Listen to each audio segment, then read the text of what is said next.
हिरनी से पैदा हुए थे ऋष्य श्रृंग ऋषि नाम, जिन्हें श्रृंगी ऋषि सरल भाषा में कहते हैं, वैसे शास्त्रीय उनका नाम ऋष्य श्रृंग। वो हिरनी से पैदा हुए थे, स्त्री से नहीं पैदा हुए थे। विभांडक ऋषि के पुत्र थे। तो लोमपाद राजा के राज्य में अकाल पड़ गया, तो विद्वानों ने सलाह करके देखा कि अगर महाराज ऋष्य श्रृंग सिंहासन पर विराजमान हो जाए तो अकाल तत्काल नष्ट हो जाएगा, वर्षा होगी, सब जीव बच जाएंगे। तो राजा ने कहा कि सिंहासन पर तो तभी बैठ सकते हैं पुत्र हो या दामाद हो। भाई पुत्र नहीं है तो पुत्री है, पुत्री का पति तो पुत्री थी, जो महाराज दशरथ जी की पुत्री थी। वही दोनों मित्र थे तो उन्होंने उनको दे दिया था। महाराज ऋष्य श्रृंग ने कभी स्त्री नहीं देखी थी। काम का प्रसंग की तो बात जाने दो, देखो संग का प्रभाव। बहुत सी वैश्याएं बुलाई गई और उनको काम दिया गया कि आप ऋष्य श्रृंग को लुभाइए। तो सब वैश्याओं ने कहा महाराज आग की ज्वाला में गिरने की बात करते हो, वो महान तपस्वी, इनके पिता महान तपस्वी, हमसे जरा सी त्रुटि हो जाएगी 2 बूंद जल में भस्म कर देंगे, हमारी हिम्मत नहीं है।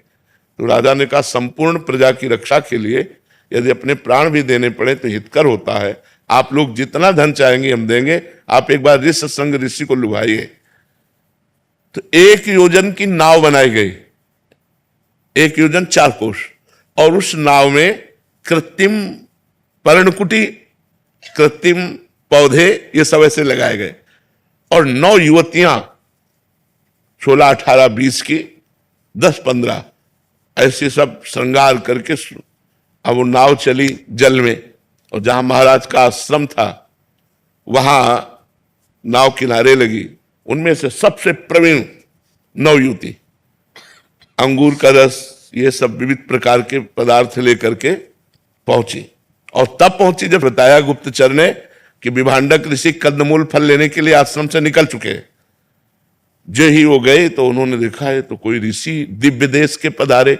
उन्होंने कभी स्त्री देखा ही नहीं था, वो तो बस ऋषि के सिवा किसी को जानते ही नहीं थे। तो मृगचर में बिछाया और कहा ये ऋषिवर बैठ जाइए। तो भला वो इतने महान तपस्वी ऋषि के दिए हुए आसन पर कैसे बैठ सकती है?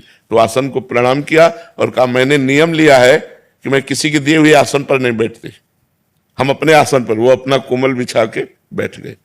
कंदमूल फल लाए तो उनका नहीं, मैं किसी का दिया नहीं पाते, हमारे पास है, आप कहो तो आपको भी पवा दे। तो गुलरी और पीपर और पाकर और कंदमूल फल खाने वाले, अंगूर का रस, ये रस वो रस, विविध प्रकार के रस और मादकता भरे हुए उनको दिए। उनको तो बहुत अच्छे लगे, उन्होंने पी लिया और कहा ऋषि आपकी जटाएं और मेरी जटाओं में बड़ा अंतर है, मेरी जटाओं में तो गांठ पड़ी हुई, आपकी कोमल जटाएं हैं।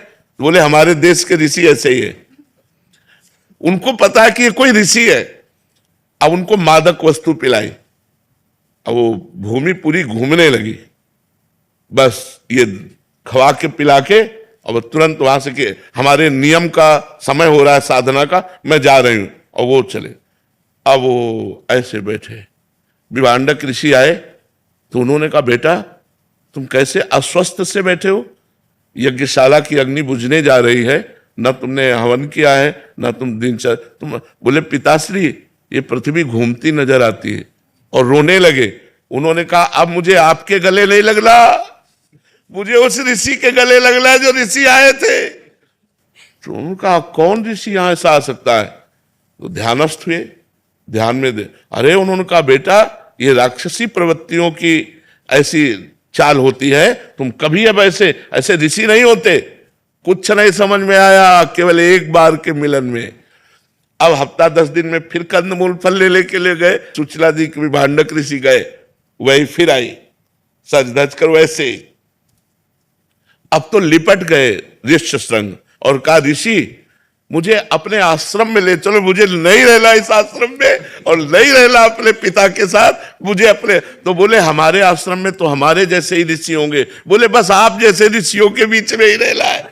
महाभारत में पूरा भगवान श्री कृष्ण द्वैपायन व्यास देव जी ने लिखा है, अब वो ले गए तो नाव चार कोस की, एक योजन का मतलब 4 कोस की नाव थी, और उसी में पूरा पर्णकुटी और सब। महाराज जो मृगी से पैदा हुए थे वो शादी किए और महाराज सिंहासन पर विराजमान किए। तो हम लोग तो माता से पैदा है और हम लोग अन्न पा रहे हैं। यदि थोड़ा भी छूट मन को दे दी जाए तो ये मन नरकगामी बना देगा।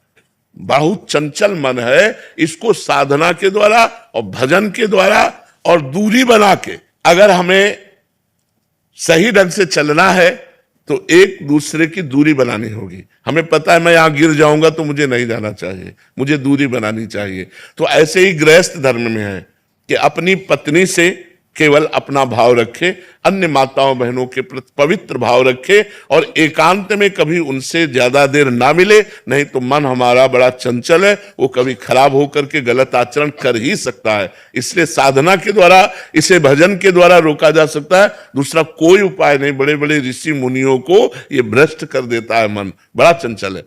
एक बार एक जंगल में ऋषि रहते थे, प्रभुदत्त ब्रह्मचारी जी की वाणी से कथा है।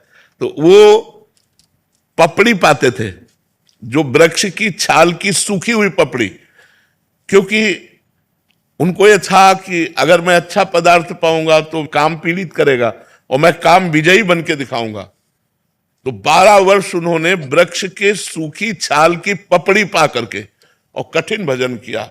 अब तो महातेजस्वी हो गए। एक दिन काम प्रकट हुआ और कहा, क्या तुम समझते हो कि तुमने काम पर विजय प्राप्त कर ली?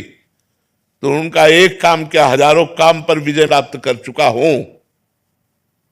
तो बोले महाराज अब मैं अपने बाण संधान करता हूं और आप संभालो अपने को। तो उनका जाओ नहीं तो मैं भस्म कर दूंगा। बोले हाँ भस्म करने की सामर्थ्य है, लेकिन मैं जा रहा हूं और आज से हमारा बाण चालू आपके ऊपर, अब आप संभालना। इतना कह के चले गए। अब वो ऋषि ये समझ नहीं पाए कि काम कौन से बाणों का संधान करेगा। अब जहां जहां वो पपड़ी खाते थे, वृक्ष की पपड़ी, वहां वहां हलवा घी का। ऋषि ने जब देखा कि वृक्षों के जितने वृक्ष उस जंगल में सब में हलवा लगा हुआ, तो उनका ये मेरे तप से भयभीत होकर वृक्ष हमें लगता है कोई स्वादिष्ट पदार्थ देने लगे। अब वो खाने लगे। अब 10वें वृक्ष से जब पाया तो आधा किलो हलवा तो गया ना, तो अब हड्डी के ऊपर मांस बढ़ना शुरू हुआ। महीना हुआ। एक दिन छम छम छम छम पायल करती हुई और एक कटोरा लिए हुए, जे ही देखा ऋषि आ रहे तो ऐसे हलवा लगा के भाग। उनका ए खड़ी हो जाओ, तुम कौन हो? क्या ये स्वादिष्ट पदार्थ तुम लगाती थी? तो उनका हाँ महाराज। तो भाग क्यों रहे हो? मैं आपके तप से भयभीत हूं। बोले नहीं नहीं नहीं, महीनों से इतना स्वादिष्ट पदार्थ पवा रहे, क्योंकि पहले अन्न जाएगा तो बुद्धि बदलेगी ना। तुम इतना स्वादिष्ट पदार्थ पवा रहे, तुम भयभीत क्यों हो रही हो? तुम बोले महाराज वृक्ष में चुपचाप इसलिए लगा जाती थी कि आपकी सेवा बन जाए, मैं आपकी सेवा करना चाहती हूं। बोले लाओ कटोरा, वृक्ष में लगाने की जरूरत नहीं है, अब रोज कटोरा लेके तुम ले आ जाना, मैं इस कुटिया में रहता हूं। कटोरा लेके आने लगी। काम ने चैलेंज किया था, मैं अपना बाण संधान कर रहा हूं, तुम सावधान। फिर एक दिन पूछा तुम इस जंगल में क्यों रहती हो? तो उनका मेरी मां तपस्विनी है तो मैं अपनी मां के साथ रहती हूं। तो आखिरकार तुम्हें ब्याह तो करना ही पड़ेगा। ये तो मां का विषय है, मेरा विषय तो है नहीं, ये तो मां जाने। नहीं, अगर आप राजी हो ब्याह करने के लिए तो मैं कैसा रहूंगा आपके लिए? अरे महाराज हम तो आपकी सेवा में लगी है, हम तो आपकी सेवा में लगी है, आप आदेश कीजिए। तो बोले मां से बात करके आप कल आना। बोले अवश्य। दूसरे दिन पधारी, महाराज मैं निराश हूं, ब्याह नहीं हो सकता। बोले क्यों, निराशा क्यों? बोले मां ने एक शर्त रखी है कि अपना मुंह काला करके मुझे पीठ में बैठाल कर और अपनी कुटिया से और मेरी मां की कुटिया तक आपको घुटनों के बल चलना पड़ेगा और मैं आपके पीठ पे, और ऐसा मैं आपसे करवाना नहीं चाहती। तो उनका अगर संध्या काल में ये काम हो जाए तो? बोले वो काल कोई भी हो, लेकिन आपको ये करना पड़ेगा अगर ब्याह करना है। महाराज राजी हो गए, मुंह काला किया, पीठ पे बैठाला, घुटने केवल चले। और जब वहां पहुंचे तो काम खड़ा था। उसने कहा ये मेरी रची हुई माया है, मैं ही हूं इसका स्वामी, बोल तेरी तपस्या कहां गई?